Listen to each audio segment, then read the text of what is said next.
Welcome to another installment of Deconstructing Babylon, where we discern the signs and symbols of the mystery religion of Hollywood Babylon. I'm the Discerning Clerk, and I use a biblical framework to deconstruct my favorite movies from the 90s. Noticed your eyeglasses. They don't have any lenses in them. They're my dad's. The lenses hurt my eyes. The 90s are, in my opinion, the best decade for filmmaking, and 1999 may be the best year.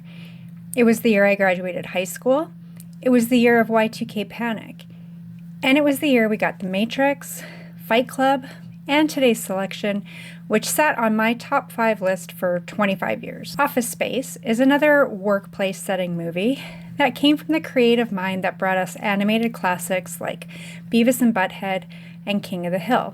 It is a live-action feature-length movie that was based on animated Milton shorts, who appears here as an important character with a quirky affinity for good office supplies.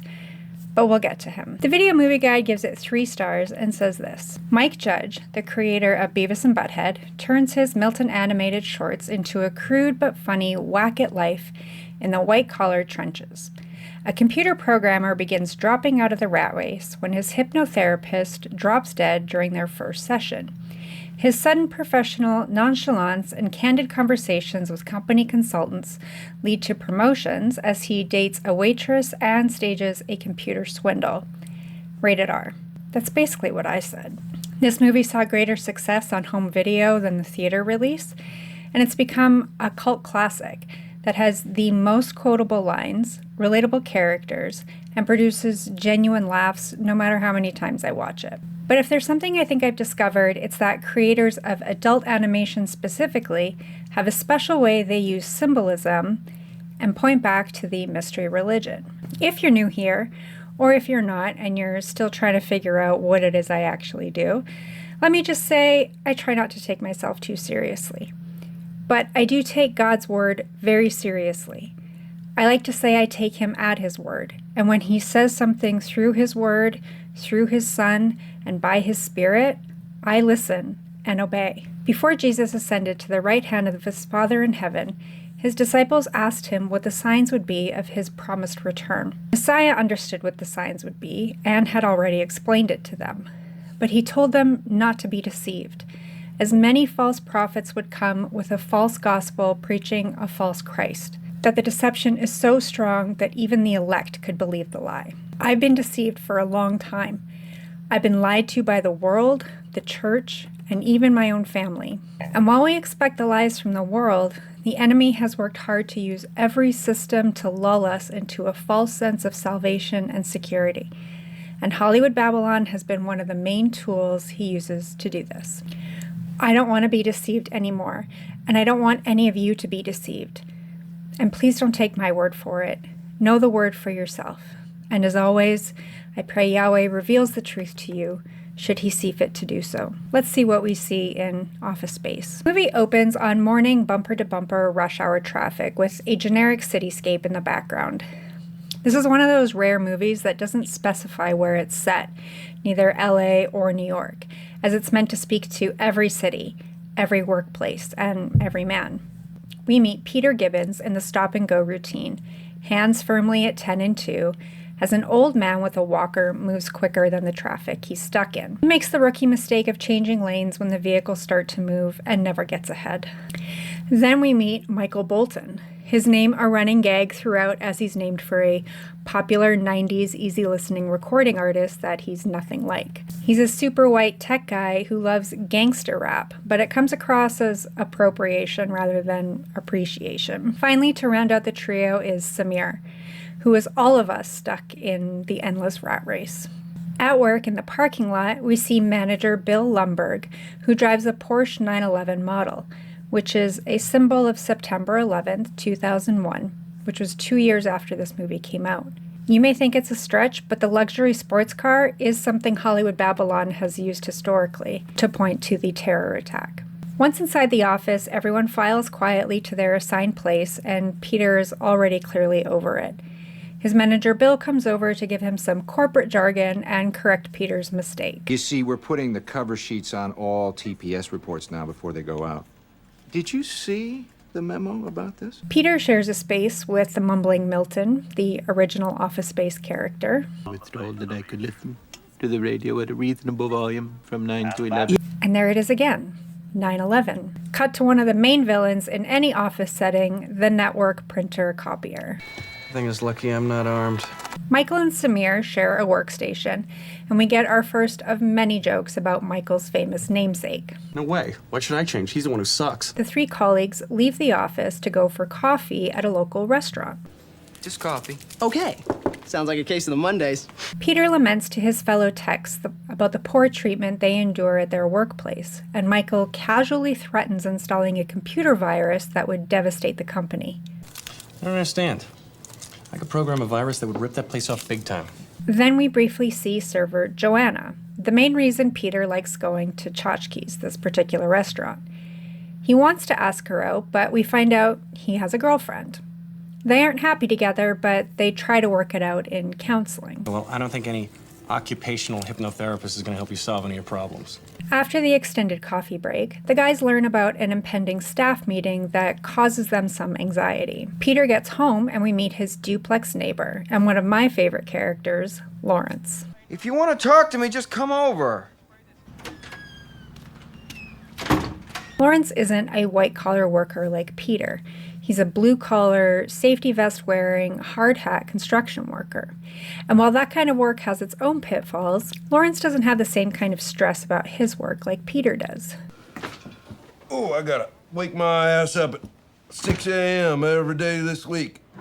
Drag up to Las Galindas. Yeah, I'm doing the drywall up there at the new McDonald's. Back at the office, the staff learns the company has hired an efficiency consultant to help identify extraneous employees and redundant departments. Bob is a consultant. Yeah, he's going to be sort of helping us out a little here. Peter rightly believes he will be asked to work on the weekend, and he tries to take his neighbor's advice to get out of it. Meanwhile, mumbling Milton chats to Peter about his desk and his precious swingline stapler. I'll set the building on fire. Did you catch that? Because Peter sure didn't. He's too distracted trying to avoid Bill. But that doesn't work either. Hello, Peter. What's happening?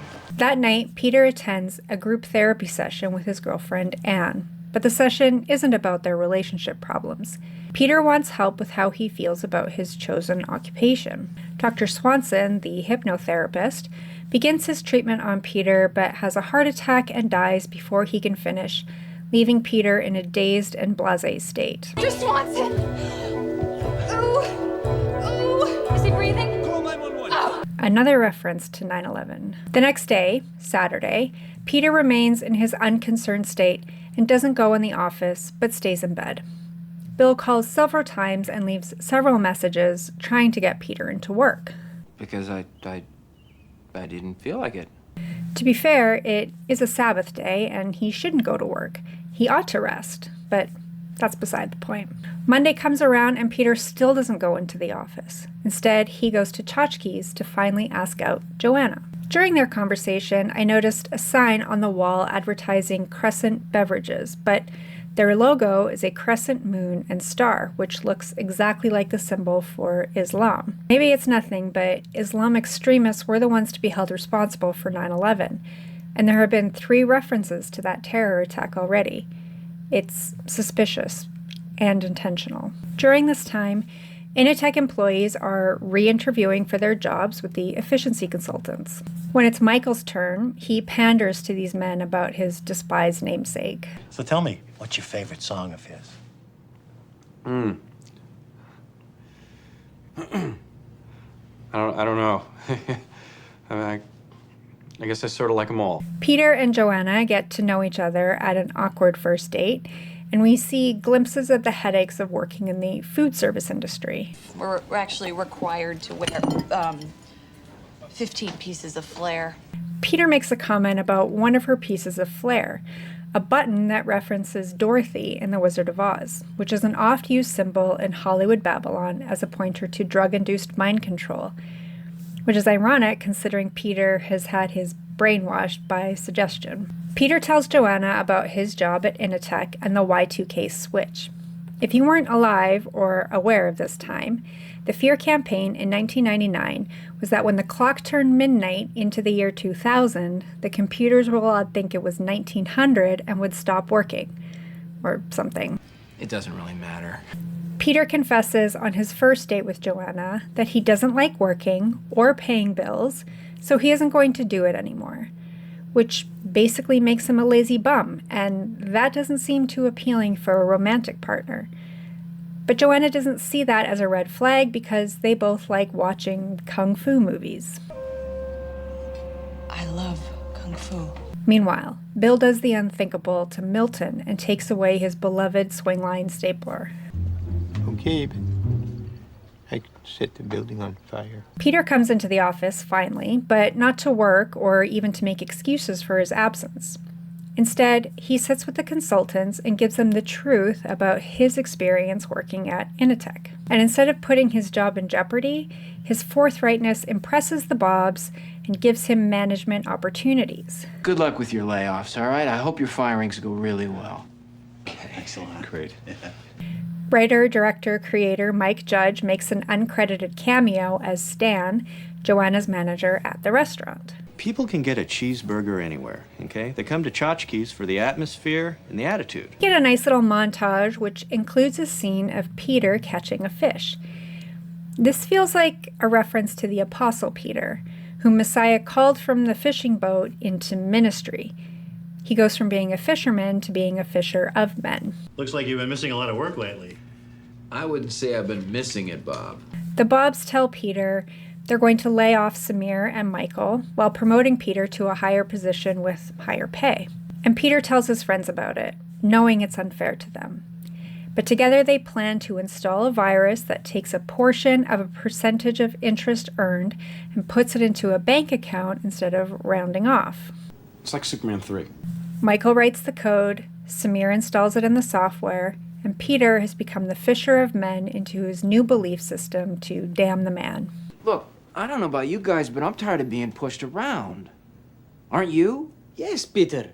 They easily carry out their plan at Initech and then celebrate their victory. Of course, they swear to one another not to tell anyone else, but Lawrence overhears their plans, and then Peter is swiftly guilted into telling Joanna. She rightly calls it what it is, theft. But Peter feels justified. You know, the Nazis had pieces of flair, but they made the Jews wear them. Second movie in a row to reference the Holocaust. Weird. After their heist, Peter checks what should be a minor bank balance to ensure their plan worked. Except it worked too well, he learns, and they have over $300,000 in the account. I must have put a decimal point in the wrong place or something. Michael and Samir have both been laid off, but Peter technically still works at Initech. Yet he doesn't go into the office, and he misses Bill's birthday celebration. Unfortunately for Milton, his presence doesn't guarantee his involvement, and he misses getting to enjoy birthday cake with his colleagues. Could set the building on fire. Milton is then sent to the basement to be forgotten and left in the dark when Bill learns about the $300,000 that was taken. Excuse me? But, okay, but that's the last straw. The guys scramble with what to do about the large sum of money. Do they give it back? Do they try to launder it? Maybe they just confess to the crime and face the consequences. I can't believe what a bunch of nerds we are. We're looking up money laundering in a dictionary. Peter finally does the right thing. He returns the money with a confession and then waits for the police. But Milton has also vowed not to take any more mistreatment from his boss and does indeed set the building on fire. But not before he finds the cashier's checks Peter left under Bill's door. No consequences to face, Peter changes career paths entirely and goes to work with Lawrence on a job site, which is cleaning up the devastation of his previous company.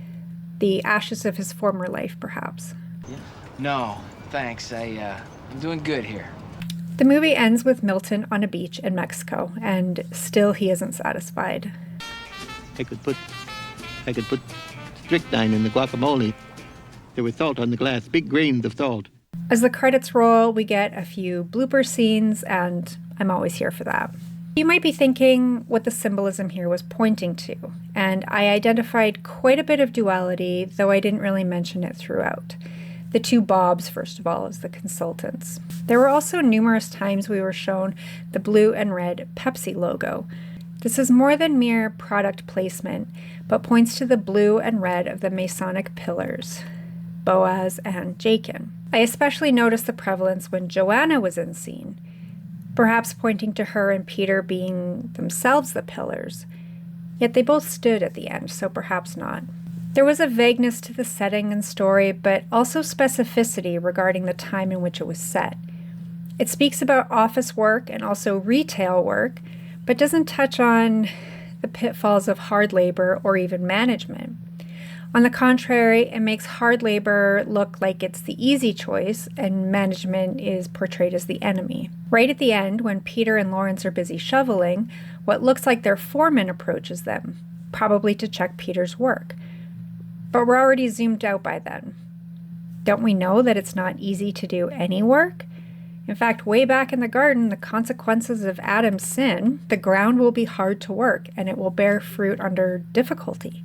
Office space certainly makes office work seem like the difficult work, and relationally, it is. I worked in an office, and in my experience, it's been my colleagues that make the work bearable. The same is true for retail, in which I have far more experience. This movie, while following Joanna in a challenging role, doesn't even touch on how difficult customers make the job, only the coworkers and managers. So it's lacking there, but admittedly, it's not about retail work. The main message of the movie comes near the end when Peter and Joanna reconcile, and Joanna says that a man's vocation doesn't bring happiness or fulfillment, but that he should find something that makes him happy. Peter, most people don't like their jobs, but you go out there and you find something that makes you happy. And while Peter thinks it's only his relationship that can make him happy, he ends up doing something that he enjoys more than sitting in a cubicle. At the end of the day, it's a misplaced and confusing message about following your heart and avoiding responsibility and consequences for your actions. Peter, Michael, and Samir are not held responsible in any way for their theft. In fact, they all get positions at other companies. Joanna isn't held responsible for disrespecting her boss and workplace, but easily gets a job at a competing restaurant. Not even Milton is held to account for the destruction of an office building, stealing the money that was rightfully returned, and not learning anything but threatening a foreign tourist location. It's a nice package all wrapped up, and everyone gets what they want. And that's a terrible way to go through life. The amount of predictive programming for 9/11 was quite surprising to me. The numerous times and varying ways 9/11 was mentioned, the blue and red of the Pepsi logo, the crescent and star logo that seemed to reference Islam, and of course, the final destruction of the office building at the hands of a disgruntled employee. The last thing I'll say is about the character names. Obviously, we know about Peter, Simon Peter, an apostle of the resurrected Christ, and the brief fishing scene is what made me think of him. We also know about Archangel Michael in the Bible, who fights Lucifer, though I'm pretty sure Michael Bolton, the character, has no connection to the named Elohim in Revelation. What I didn't know is that there is a Joanna in the Bible as well. She appears at the tomb with Mary Magdalene and Mary, the mother of Jesus, and other women who aren't named. She is one trusted to bring the good news of the resurrected Christ to the rest of the disciples who were hiding out. So perhaps Peter and Joanna are more the pillars than I initially thought. We're talking about two people, a man and a woman, who both witnessed the resurrected Christ. So I'm not sure what it means, but I found it very interesting. And maybe you do too. So that's all for this one. Give it a thumbs up if you liked it, and a thumbs down if you didn't. Subscribe if you want to, but don't follow me. Follow the one who saves you. And until next time, keep looking up.